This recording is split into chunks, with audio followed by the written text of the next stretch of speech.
Hello, I'm Carly. I'm 17 now, but this story happened when I was 15. I refused to talk and to eat to get rid of my abusive parents who were poisoning my life. My whole life, my parents were not nice. They forbade me to do almost everything and would scream at me every time they got the chance. When I was 5, I got very sick and feverish. I couldn't even get up from my bed. But my parents thought I was faking it.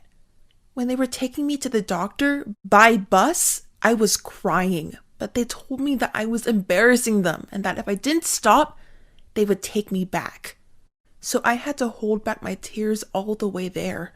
When I started school, they wouldn't let me out of my room because they expected me to study all the time and then sleep. On the weekends, my parents would go out and make me stay home and clean the entire house. If I would refuse, they would scream at me and confine me to my room, the same as during the week.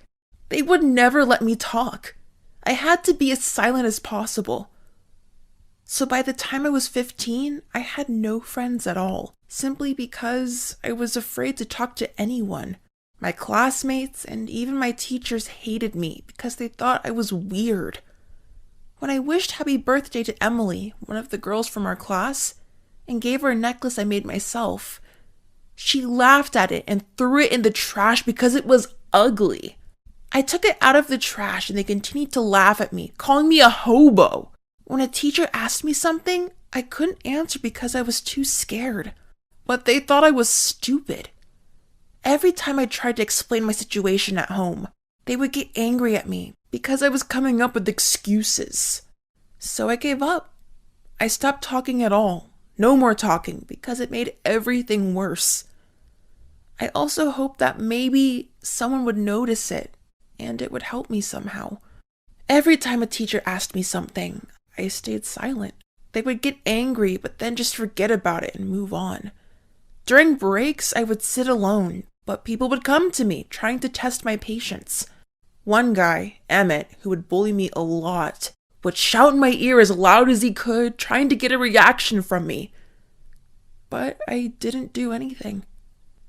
Sometimes this guy would even come to my house and throw eggs at my window, or some stuff like that. He really hated me. Emily and her friends would ask me questions, and when I didn't respond, they would physically push me. One day, they were all chewing gum and spat them out in my hair. I noticed it only after a few hours of people laughing at me. I gave myself a very short haircut, and it looked extremely ugly. At some point, they all gave up on me and left me alone because I wasn't reacting. The last one who talked to me was Emmett. He told me, maybe if you stood up for yourself, you wouldn't be so pathetic. And finally, all this silence paid off. After numerous complaints, I was sent to the principal. He was asking me questions, but of course I didn't answer. He thought I was mocking him and called my parents. When they came, they were acting all nice and told him I was sick. I mean mentally. And that maybe I needed a month at home to heal and stuff. At this point, I remembered what Emmett said and I finally spoke up. I wanted to tell him everything about how I was abused my whole life, how I was like a slave in my own home and that they hated me. I wanted to speak for the first time in months, but my parents quickly shut me up by telling the principal that I just forgot to take my medication and that I just needed some time at home. The principal didn't care and agreed to let me stay at home. I was devastated. Even when I said something, it didn't help. My parents were screaming at me the whole way home, saying how embarrassed they were to have such a useless and ugly daughter. But I wasn't responding. Before, they didn't even notice that I wasn't talking. But now it got on their nerves. At home, they continued to scream at me, demanding that I start talking. But I didn't. It was a protest and the best thing I could do to annoy them. My mom took my favorite childhood toy, a bunny. Even at 15, I was still sleeping with him. She took him by the head and said, "Talk." I didn't, so she ripped his head off and threw him out the window.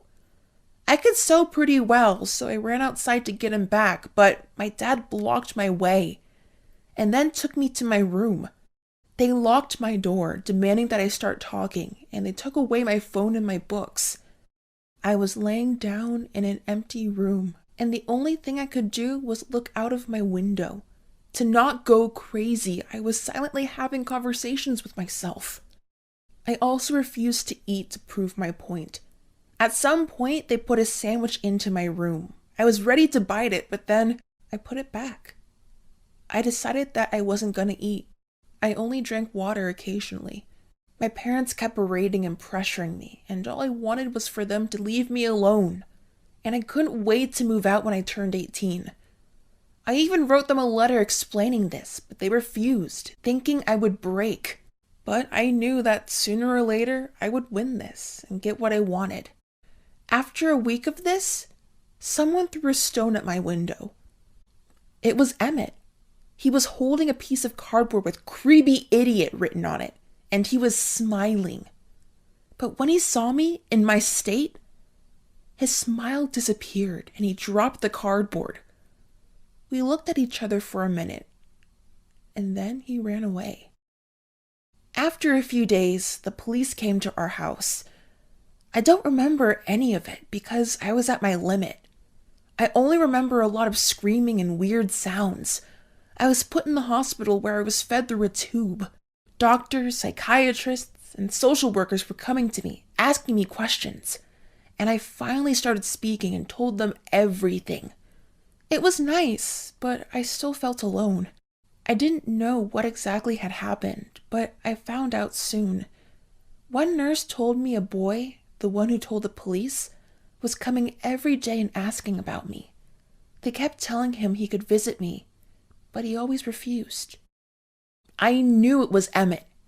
Sometimes he would bring me chocolate or something like that, or wait for hours at the hospital, but he would never come in to actually see me.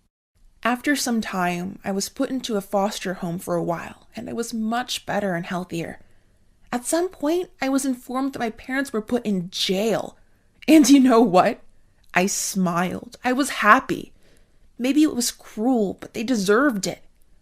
And then things got even better. I was put into another foster home, but it was in another city. I texted Emmett that I was moving away and that I wanted him to visit me while we still had the chance. And he came. We were just chatting outside. He never looked at me in the eye and just stood there holding his hands in his pocket. I asked him why he did what he did, if he hated me. He tried to explain that he never actually hated me, but strangely, he could not finish his sentence and changed the subject. After 20 minutes of us talking, Emmett left. He kind of awkwardly shook my hand. While I was watching him walk away, I was thinking that I didn't want him to leave, and that I finally had at least one reason to stay in the city. But I had to leave. My new foster family in another city was very nice, and I wasn't used to that. So at first, I was very closed off. But after a few months of consistent love and respect, I started to like them. I was trying to hold in my emotions because I knew at some point I had to leave this family and move on. Then, one evening, they asked me to sit down for a serious talk. I was ready to be told that I had to move again, and tried to be unemotional, but then they asked me if I wanted to be adopted by them. I burst into tears for the first time in years. I said yes, and they hugged me. I kept in touch with Emmett. We were chatting almost every day, and I was telling him how happy I was and how grateful I was for him. And then one day, he said he would come to my city to visit me, and I was so happy to hear that. But when he came, he hit me with some terrible news. Both of us were shy, but happy to see each other. I started to realize that Emmett liked me, and I liked him. And he didn't just come to visit. He ran away from home because he was tired of his parents, who were as abusive as mine. And he wanted to start working, and then he wanted me to move in with him. He confessed his love to me, something he wasn't able to do for years. He asked me to run away with him, to ditch school and finally to start living like we wanted to. I didn't know what to say. I finally had a loving family and friends, so I just shook my head. I asked him to try to finish school and then we could start a life together or something, but instead, Emmett just stood up and left. I was devastated because he disappeared from social media and I don't know where he is or what has happened to him. He probably felt betrayed by me. I will keep on studying and trying to get better so I can have a chance to lead a good life and help Emmett if he appears in my life again.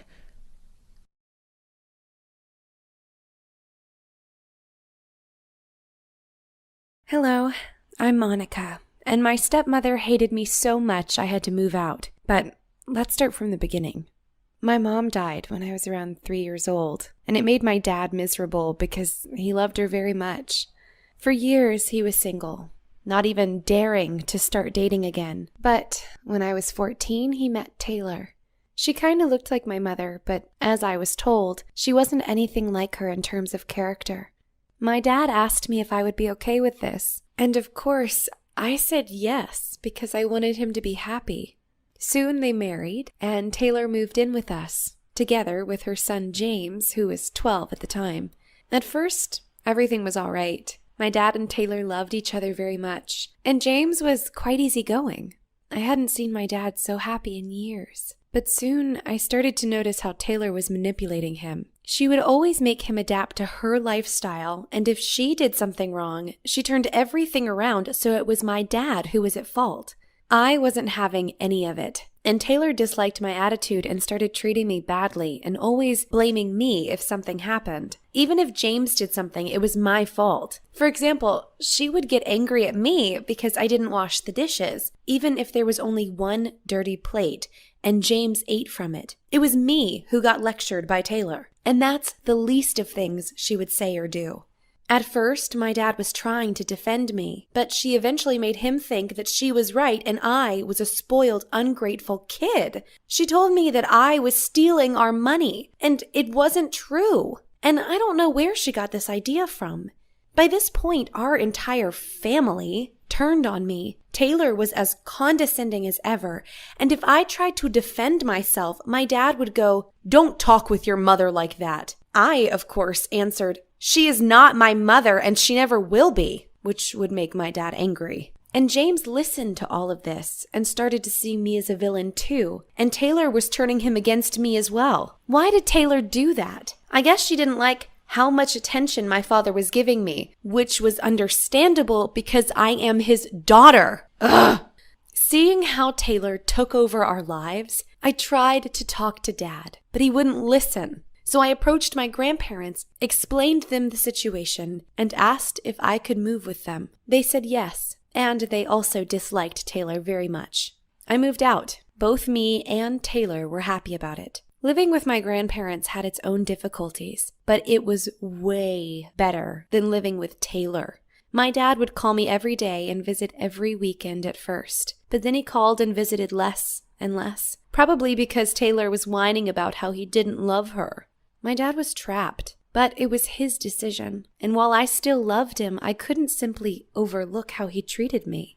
After a year, it felt like I wasn't part of the family at all, and I saw my father 2 times a month at best. At worst, it could go for 2 months without him meeting with me. One day he called me and said, "Honey, please come home. I talked with Taylor and she is okay with that." Seriously? Taylor is okay with that? I rudely answered my father, I would never even step into the house while she is still there. I expected my father to call, to apologize, to try to fix that, but it never happened. I understand that he was afraid to be lonely again, and I didn't mind him having a woman, but it wasn't okay how she treated me. Nothing helped, even when my grandparents tried to talk about it with him, so I completely gave up on it. 2 years had passed since, and he was still with her, and he was miserable again. By this point, I felt like my grandparents were my parents, and I had a lot of things going on in my life. My first serious boyfriend, school, and other stuff, so I didn't even think about it anymore. One day, to my surprise, James wrote me on Facebook. He was saying how sorry he was about how I was treated and that he didn't understand it at the time, but he wanted us to be friends, or at least not be enemies. I asked him what made him do that, and he told me all about his mom, Taylor, and how she only got crazier with time. Later, I met with James, and I was honestly proud of him because he was such a smart, good guy. He said that my dad was much better to him than his real dad ever was, and Taylor was mad every time he took his side. He said that he saw that father was tired, and maybe someday he would finally separate with her. James wanted us to be friends, even siblings, and support each other. And even if Dad and Taylor separated, he wished to stay in touch. I don't know what will happen in the future, and I'm still hurt about losing my dad. But at least I found a new family member who is a good person. I really miss my dad. Before Taylor, he was the best dad anyone could ever wish for. I hope that one day he would realize his mistake and that we can be a family again.